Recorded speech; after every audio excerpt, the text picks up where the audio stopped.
Hoy les voy a hablar de los derechos humanos y lo importante que son para la familia. Nuestra Carta Magna, la Constitución Nacional de la República Bolivariana de Venezuela, en su artículo 75 establece que el Estado protegerá a las familias como una asociación natural de la sociedad y como el espacio fundamental para el desarrollo integral de las personas. Y el artículo 76 de nuestra Constitución Nacional menciona la protección integral de la maternidad y la paternidad, así como el deber compartido de los padres en la crianza de sus hijos. Estos dos artículos reflejan la importancia de la familia y de la estructura de la familia en la sociedad. También nos permite, a través de la familia, generar los derechos, tanto individuales como colectivos. Estos artículos, además, nos permiten ver que la base fundamental de nuestra Carta Magna, la Constitución Nacional, se basa principalmente en cuidar, en garantizar, en velar y en proteger la familia, ese conjunto de personas donde empieza a darse la vida colectiva, donde empezamos a formarnos desde el punto de vista moral, desde el punto de vista personal, donde de acuerdo al núcleo familiar donde estamos, empezamos a distinguir y a diferenciar lo bueno de lo malo. Es muy importante saber que sobre todas las cosas a nivel mundial, la familia juega un papel muy importante, porque es allí donde el ser humano empieza a desarrollarse como ser humano habitante, en este caso de la tierra, donde dice una teoría, que es la teoría espiritual, que dice que la tierra estaba desordenada y vacía. Y Dios vino a ordenarla y a colocar en un lado la tierra y en otro lado las aguas. Y luego Él vio que estaba preparado un escenario para traer al hombre. Cuando hablamos de hombre en el sentido humano. Y cuando hablamos de hombre y mujer, hablamos en el sentido de género, varón y hembra. Entonces, según esta teoría, ¿verdad? El hombre nace de Dios, que es quien lo coloca en la tierra. Y luego esta teoría espiritual dice que Dios vio que no era bueno que el hombre estuviera solo y saca de su costilla a la mujer y le hace compañía a la mujer. Esta teoría espiritual también dice que estaban en el huerto del Edén, donde ellos podían consumir sus frutos, consumir sus alimentos, compartir con los animales, disfrutar de la vegetación, pero Dios les colocó una condición. Esa condición fue el árbol de la vida. Y les dijo, de todos estos frutos ustedes pueden comer, menos del árbol de la vida. La mayoría de nosotros sabemos que el árbol de la vida nos lo representan con qué. A ver quién me explica o tiene una idea de qué representaba el árbol de la vida. La vida eterna. La vida eterna. Y esa teoría nos muestra también que Eva, que era la mujer, ¿verdad?, se vio tentada. Según por una culebra, es decir, que manifestó que el mal se reflejaba en una culebra. Esta teoría espiritual dice que Eva se vio tentada por la culebra y desobedeció a Dios y tomó del fruto prohibido. El fruto prohibido, la mayoría identificamos en esta teoría a la manzana. Y también dice que Eva hizo pecar a Adán, que era su compañero, porque le ofreció del fruto prohibido, que era la manzana, y entonces los dos pecaron porque aparte de que probaron el fruto, desobedecieron a Dios, es decir, transgredieron los límites que estaban en aquel momento en ese cuerpo. Pero es allí donde empieza a conocerse, según esta teoría espiritual, que es la que yo estoy tomando de base en este momento, la familia. ¿Por qué? Porque Adán y Eva dice que estaban desnudos, pero ellos no lo sabían mientras estuvieron haciendo lo que Dios les decía. Pero una vez pecaron y transgredieron la norma que le había dado Dios de no ingerir el fruto prohibido, se vieron que estaban desnudos y sintieron vergüenza. Y dice esta teoría espiritual que corrieron a esconderse y agarraron hojas y se tapaban porque les daba vergüenza y se vieron desnudos. Es allí entonces donde empieza, según la teoría espiritual, tomando como base fundamental en este momento yo, la Biblia, ¿verdad? Empieza a darse el desarrollo del ser humano dentro de la tierra. ¿Cómo? Bueno, también dice que ellos procrearon hijos, que esos hijos se unieron entre sí y procrearon otras familias, y entonces llegamos a lo que estamos actualmente contemplando. Las familias que provienen ya no espiritualmente, sino físicamente, médicamente, una pareja tiene hijos si se une un hombre y una mujer en género masculino y femenino. Es la única vía que hay para poder concebir vida humana. Y es lo que designa la naturaleza, comprobado hasta hoy en día de manera médica y científica. Ahora bien, cuando un hombre y una mujer se unen, ¿verdad? Se dice desde el punto de vista social que empiezan a crear una unión y que ya ese hombre y esa mujer hacen una familia. Y si tienen hijos, esa familia empieza a ampliarse. Y si ya tenían papá y mamá, estas personas que se unieron, entonces tienen una familia un poco más amplia, porque ya vamos hablando de un suegro, una suegra, un papá, una mamá, unos hijos, unos tíos, ¿verdad? Es lo que hoy en día la sociedad nos permite hablar de familia. Por eso, a nivel universal, la definición de familia se tiene como dice aquí.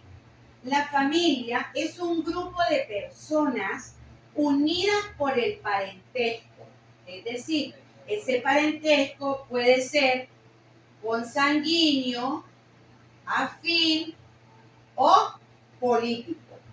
Y están conformadas la consanguínea por vínculos de sangre.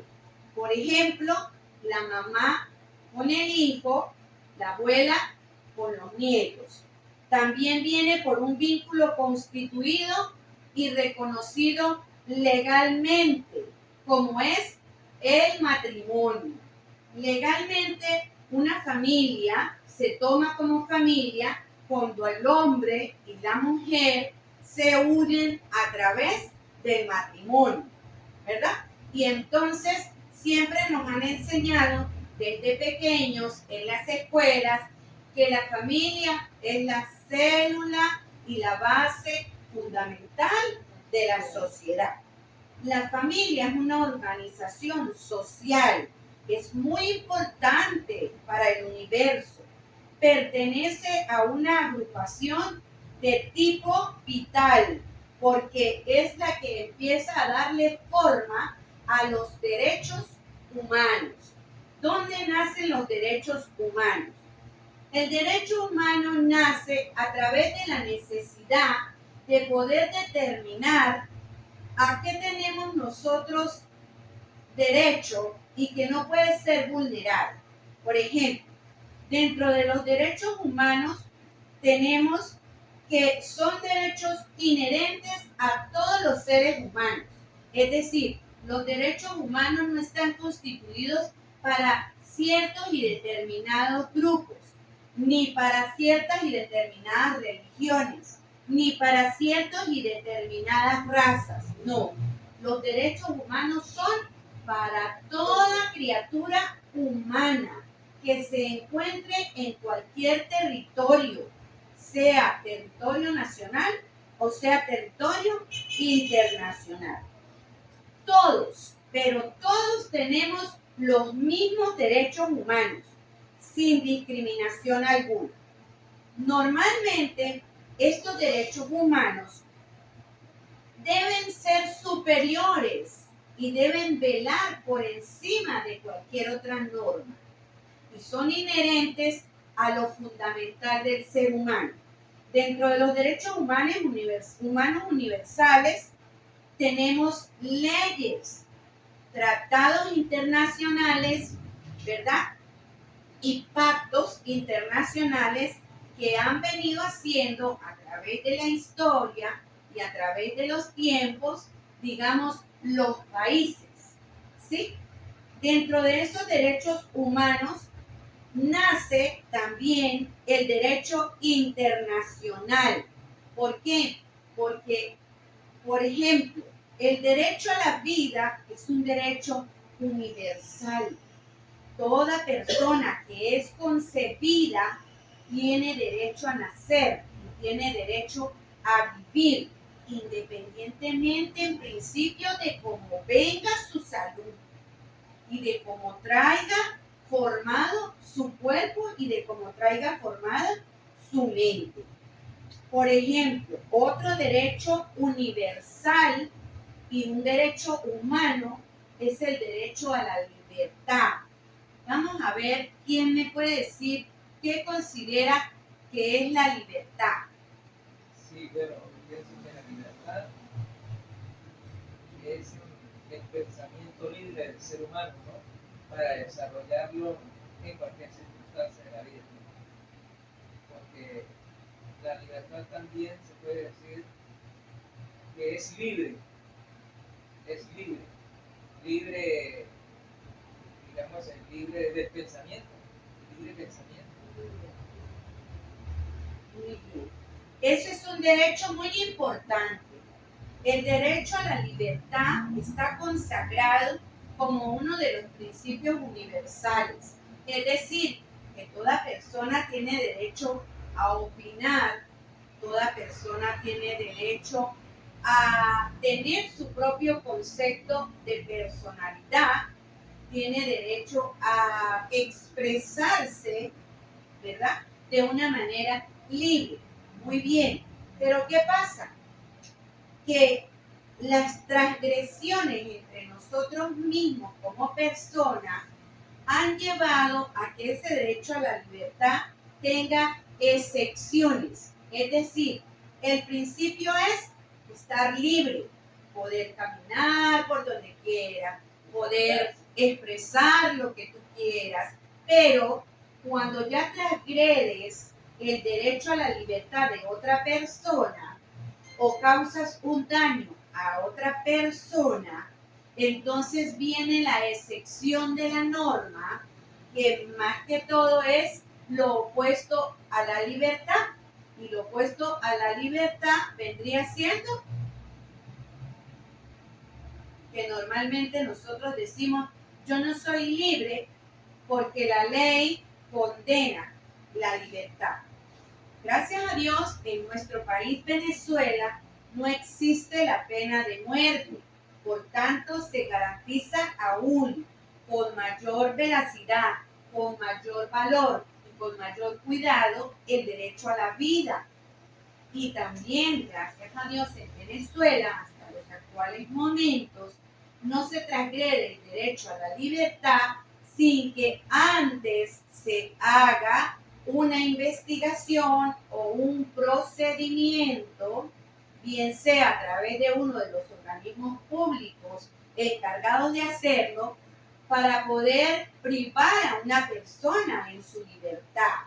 Es decir, el principio es estar libre y la excepción es ir detenido, que sería la manifestación más, más fehaciente de cercenar el derecho a la libertad. Por ejemplo, una persona que es detenida es llevada a un lugar, a un recinto, donde va a permanecer de manera preventiva allí, privada de su libertad, es decir, que no va a poder salir cuando quiere, no va a poder comer cuando quiere, no va a poder dormir cuando quiere, sino que va a estar condicionado a unas ciertas reglas que se van a llevar a cabo dentro de ese recinto penitenciario o dentro de ese recinto carcelario. Entonces, ese derecho a la libertad tiene que ser muy bien cuidado a nivel universal. Pero también, si se transgrede, trae consecuencias bastante fuertes porque ya se priva de la libertad y normalmente, si va a un juicio, tiene dos posibles resultados. El primer resultado, que de esa investigación y de ese juicio se compruebe que es inocente y por tanto es puesto en libertad. O dentro de ese juicio o esa investigación se comprueba que sí tuvo responsabilidades y va a ser condenado, y entonces se le va a dar un tiempo donde va a estar privado de su libertad. ¿Sí? Seguimos. El derecho a la educación y a la salud. Ese también es un derecho humano que debemos cuidar y que prevalece por encima de cualquier derecho, porque toda persona tiene derecho a la educación. La familia proporciona el contexto para la educación y la salud, que son esenciales para el desarrollo personal. Entonces, Venezuela, dentro de la Constitución Nacional, también garantiza el derecho a la educación. Hoy en día Venezuela cuenta con educación pública, es decir, que podemos asistir a centros educativos, bien sea de educación primaria, de educación media o de educación universitaria o educación superior o técnica, que son públicos, es decir, que no hay que pagar y cuenta con la garantía de que todos y cada uno de nosotros podamos estudiar y prepararnos y avanzar en este camino de la vida. Pero en otros países la educación es paga, no es gratuita, es privada. Y entonces esto genera que muchas personas tengan el deseo, las ganas, el conocimiento para seguir perfeccionando su estudio, pero no tienen los recursos económicos y se ven cercenados en el derecho a la educación. Otro derecho humano que debemos cuidar es la igualdad y la no discriminación.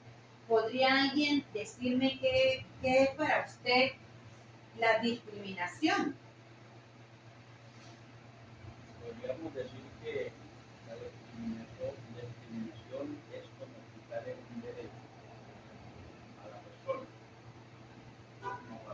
los beneficios que el mismo gobierno da, pues como apartado de los beneficios que la persona debe de recibir para su vivencia, para su educación. Y muchas veces seleccionamos a la gente y solamente decimos que estos son los que tienen derecho y estos no. Pues hay una discriminación con esa persona. Muy bien, pastor, muchas gracias. Estos derechos de igualdad y discriminación son derechos que deben promoverse con la libertad de género. Es decir, no podemos decir la educación es solamente para los hombres y las mujeres no tienen derecho a ser educadas. No, tiene que haber igualdad de género. ¿Por qué? Porque todos estamos en la capacidad de obtener cada día mayor conocimiento, tenemos la capacidad y el Estado debe garantizar el que podamos ir a organismos públicos y podamos ser atendidos. Muy bien. La protección de los más vulnerables también es un derecho adquirido y es un derecho humano. Por ejemplo, en el caso de los incapaces o de los discapacitados, el hecho que tengan una condición no quiere decir que sean excluidos y que no puedan ser tratados de la misma manera en que es tratada cualquier persona. Al contrario, se le debe brindar mayor atención a esas personas y el Estado debe garantizarles su desarrollo, su desenvolvimiento personal de una manera beneficiosa, íntegra y productiva. Bien, promover y proteger estos derechos es esencial para garantizar un entorno familiar armonioso y equitativo. Ahora bien, vamos a enfocar estos derechos humanos con la familia y con el Estado. El Estado debe garantizar que esos derechos humanos se constituyan, se protejan y se determinen en sus leyes. Pero no debe quedar solamente en un papel, sino que también debe empezar a utilizar los mecanismos, los organismos y las comunidades para que entre todos nos ayudemos y podamos ir en búsqueda de nosotros lograr esa protección.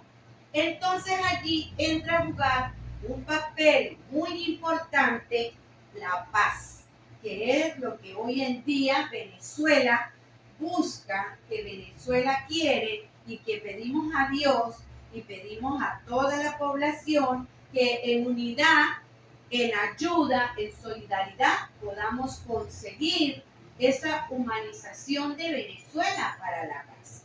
Vamos a ver quién puede darme un breve concepto de qué considera que es la paz. La paz. La paz.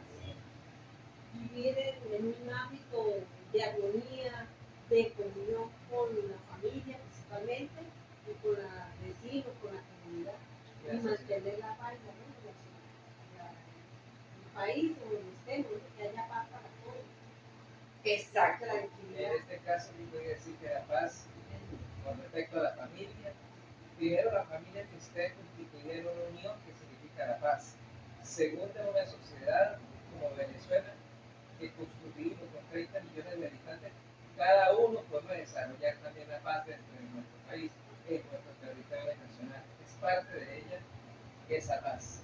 Muy bien. Entonces, teniendo nosotros una idea de la paz, que es armonía, que es buscar un bienestar, el antónimo de paz, ¿cuál es?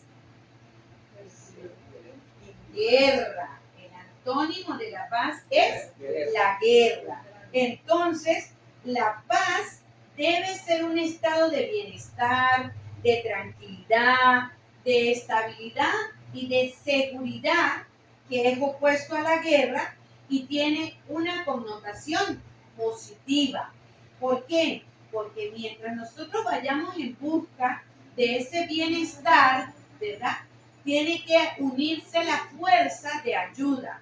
Es decir, en la unión está la fuerza para nosotros poder avanzar hacia la paz. No es fácil, porque cada uno de nosotros tiene su propia personalidad, tiene sus propios gustos, tiene sus propias libertades y no podemos condicionar a que todos seamos iguales, pero sí podemos ir marcando una diferencia y determinando qué está bien y qué está mal. Es así como empiezan a surgir las normas de convivencia, porque el fin último de esas normas de convivencia siempre va a ser buscar la paz. La paz es una cualidad deseable universalmente. Es valorada por todas las sociedades y culturas a nivel de los estados y los países. Todos los países deberían unirse en busca de la paz, en busca de fortalecernos en esas uniones, y en esos avances internacionales, tanto de la tecnología como de la productividad, como de los desarrollos de infraestructuras, como el uso de recursos, ¿me decía? Las capacidades individuales. Empezar a desarrollarnos, ¿verdad? Porque así pues seríamos una fuerza. Pero hay una verdad que no podemos ocultar. Y esa verdad que no podemos ocultar es que muchas personas, más que todo altos funcionarios de muchos países, presidentes de muchos países, no vamos a hablar de uno en particular, pero sabemos y estamos viviendo actualmente una situación bastante fuerte donde Venezuela es deseada, ¿verdad?, para obtener lucros, es deseada para obtener productos, es deseada para obtener minerales, y entonces tratan de desestabilizarnos y de quitarnos la paz y empezar a querer implementar una guerra. Es allí donde nosotros, los jueces de paz, los embajadores de los derechos humanos, los promotores de los derechos humanos y ustedes como sociedad, ustedes como comunidad, ustedes como pueblo, porque cuando uno busca la paz, lo que uno busca es el bienestar de todos. Aquí no debería entrar ni raza, ni color, ni distinción, sino que todos deberíamos unirnos para buscar el bienestar primero de cada uno de nosotros y segundo el bienestar de nuestro país. ¿Por qué? Porque si yo vivo bien y yo mejoro mi calidad de vida, ténganlo por seguro que yo voy a generar oportunidades para que ustedes también mejoren esa calidad de vida. Pero si yo en lugar de avanzar voy en retroceso y cada día se me hace más complicado buscar el alimento y cada día se me hace más complicado mis medios de transporte y cada día se me hace más complicado buscar el dinero de mi sustento, ¿verdad? Eso va a generar en mí, en mi personalidad, en mi conducta, en mi avance de persona, una desestabilidad emocional, aunque yo no lo quiera. ¿Por qué? Porque estoy viendo que me está faltando cubrir necesidades básicas. Porque una necesidad básica es tener algo que comer. Porque una necesidad básica es que yo trabaje, produzca, cumpla con un horario y reciba un pago digno. Pero resulta que si tenemos injerencias extranjeras que desean desestabilizarnos, nos quita la paz y poco a poco empiezan a haber conatos de guerra, inclusive interna. Yo misma, claro, con nuestra fe, por eso les hablaba de una teoría espiritual, porque la fe juega un papel muy importante en nosotros y sobre todo en la familia. porque desde la fe nosotros podemos canalizar fuerza para cada uno de nosotros, independientemente de la religión, independientemente de los dogmas, independientemente de la creencia.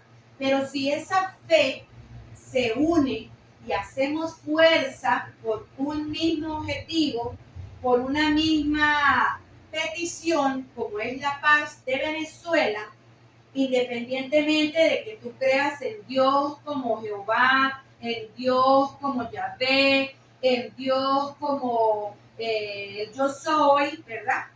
Pero nos unimos todos en ese mismo sentir, vamos a producir un efecto de unidad, vamos a producir un efecto positivo y vamos a empezar a crear una fuerza que viene en algo bueno y no viene en algo malo. Y es muy importante entenderlo, porque allí juega papel importante la libertad, porque Venezuela tiene libertad de culto.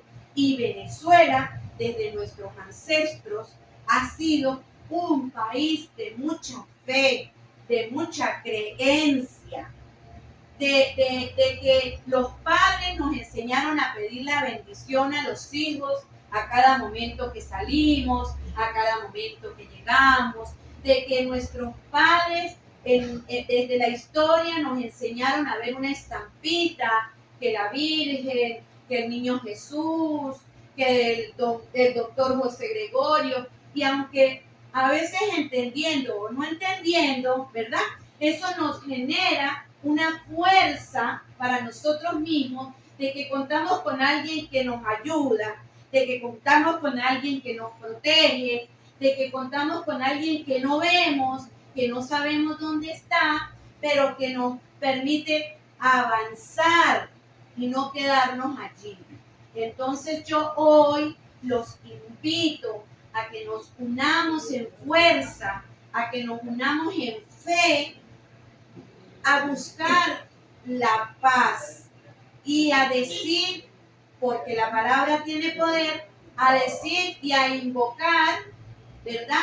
La palabra de que Venezuela es de Cristo, de que Venezuela es de Dios, de que Venezuela es una tierra bendita y que desde ahora y para siempre Venezuela va a ser un país productivo, va a ser un país bendecido y va a ser un país prosperado. Así que muchas gracias.